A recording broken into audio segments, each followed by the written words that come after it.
Salut à toi et bienvenue sur la chaîne Autrement. Dans cette vidéo, je vais te montrer ce qu'on peut faire au jardin en plein mois de décembre. C'est parti!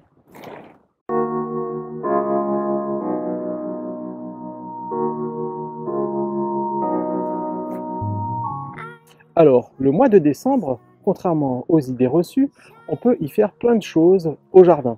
Pour ma part, c'est un mois que j'affectionne pour prendre soin de mon sol. Si, comme moi, tu appliques les préceptes de la permaculture, tu prends soin de ta terre, tu prends soin de ton sol. Alors, dans cette vidéo, je vais prendre pour exemple une bande de culture qu'il y a au fond de mon jardin, que voici. Et comme tu peux le voir, je fais du compostage de surface. Alors, j'en ai parlé à plusieurs reprises sur ma chaîne. Tu pourras, en fouillant, retrouver les vidéos dont c'est le sujet. Et comme tu peux le constater, donc, il y a cette partie où on ne voit plus les déchets et celle-ci. Alors, chronologiquement, en fait, cela se déroule de la façon suivante. Je récupère donc tous mes déchets de cuisine, mes épluchures, etc. et je les place directement sur ma bande de culture. Cette bande de culture donc, est réalisée avec un cadre en bois dans lequel j'ai enterré du bois mort que j'ai recouvert de la terre du jardin. Ensuite, donc, chaque année, je procède de la même façon. Cette bande de culture, ce carré potager, va avoir maintenant 3 ans et je commence à avoir une fertilité vraiment intéressante. Il y a des choses aussi qu'on peut constater comme des champignons qui font leur apparition. Donc ça c'est plutôt encourageant et preuve que donc il y a une vie au niveau du sol qui est riche en lignine et riche de façon générale. Alors, je procède de la façon suivante, c'est-à-dire que je mets mes déchets en surface plutôt que dans le composteur. Pourquoi? D'une part parce que mon composteur est plein et comme tu as pu le constater dans ma vidéo des monstres dans mon compost, j'ai donc des larves de cétoine dorée qui y résident. Donc j'ai pas envie de les déranger, ils sont en train de composter tranquillement et de plus il est plein. D'autre part, le fait de composter en surface permet de ne pas avoir de perte de nutriments. C'est-à-dire qu'en fait, quand tu mets tes déchets dans ton composteur, qu'est-ce qui se passe? Eh bien, tout simplement, les nutriments vont directement dans le sol, à l'endroit où se situe ton composteur. Quand tu le fais directement sur ta bande de culture, ces nutriments ne sont pas perdus. Ils vont directement là où tu cultives. Ensuite, la vie du sol fait son travail. Les vers de terre viennent donc s'alimenter en enrichissant, en aérant ta terre. Donc comme ça, tu n'as pas à la manipuler, à la retourner, etc. pour l'aérer, à la biner. C'est un des principes clés de la culture, la façon permaculturelle. Et ensuite, moi, ce que je fais, c'est que je viens recouvrir ces détritus, tout simplement, avec une couche de compost bien mûr que j'ai récupéré gratuitement. J'en parle dans une autre vidéo. J'en ai récupéré 300 litres. Et donc, je mets une fine couche, à peu près 1 à 2 cm.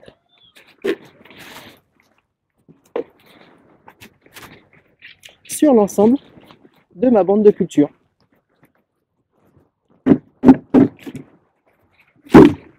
Alors, j'ai taxé le râteau des enfants, hop, et voilà, et après j'étale ça gentiment.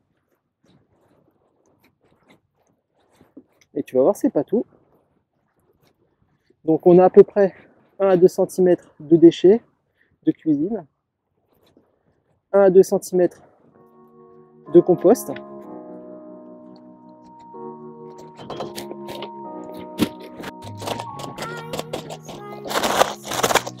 Et comme on ne met jamais la terre à nu, je vais donc rajouter en supplément du terreau universel, premier prix. Ah, hop. Et je vais en appliquer donc une fine couche pour couvrir.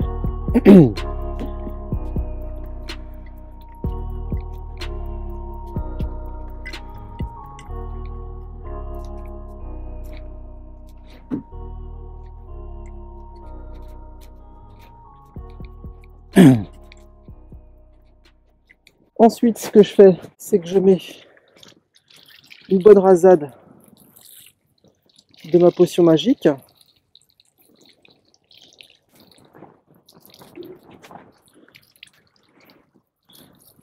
Alors, si tu découvres ma chaîne, tu ne connais peut-être pas la potion magique dont je parle.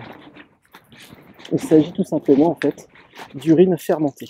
Alors, ça va en surprendre plus d'un, mais comme c'est rentré dans les mœurs en fait que mettre du crottin de cheval, du fumier sur ces bandes de culture, en fait, c'est un engrais naturel, écologique et efficace.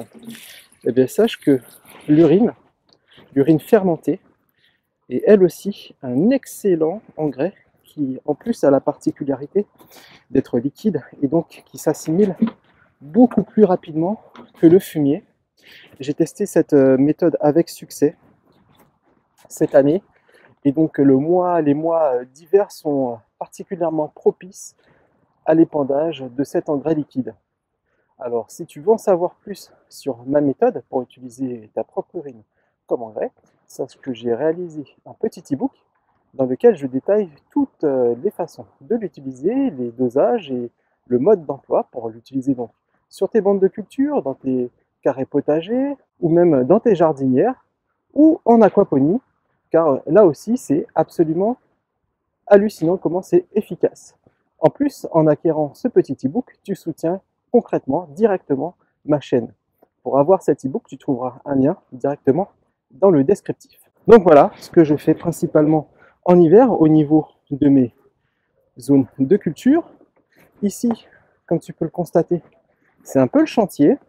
Alors, je ne fais pas que ça en hiver, j'ai aussi profité de cette période hivernale pour dézinguer cette haie, enfin l'ancienne haie de tuya qu'il y avait ici, qui était donc la mieux exposée dans mon jardin, hein, prenait le soleil le matin jusqu'au soir.